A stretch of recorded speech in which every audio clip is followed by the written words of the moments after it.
So, the topics that will be covered in this orientation course for higher education faculty in climate change are as follows. We will start with the basic introduction of climate change and climate science. This topic would be especially useful to introduce the topic to your students.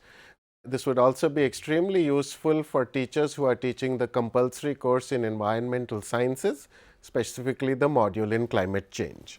We will focus on things such as tree rings and ice cores as recorders of past climate and stuff in the next module, which is on climate archives, data and models.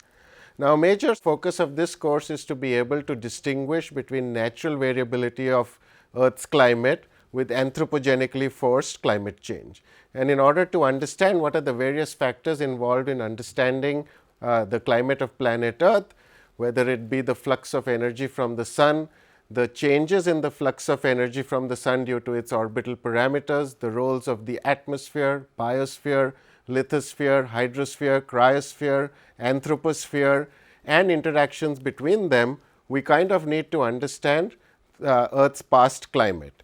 So, in order to do so, we will be looking at climate change on tectonic time scales, hundreds of million years, orbital time scales, tens of thousands to 100,000 years, glacial deglacial time scales, tens of thousands of years again, millennial time scales and historical time scales, including extremely interesting topics such as the demise of particular civilizations, etc.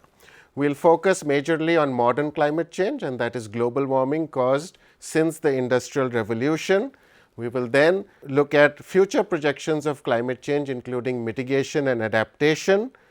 A specific focus of this course is to look at impacts of climate change specific to India and several sort of sectors, including weather, agricultural, water, biodiversity and glaciers will be looked at.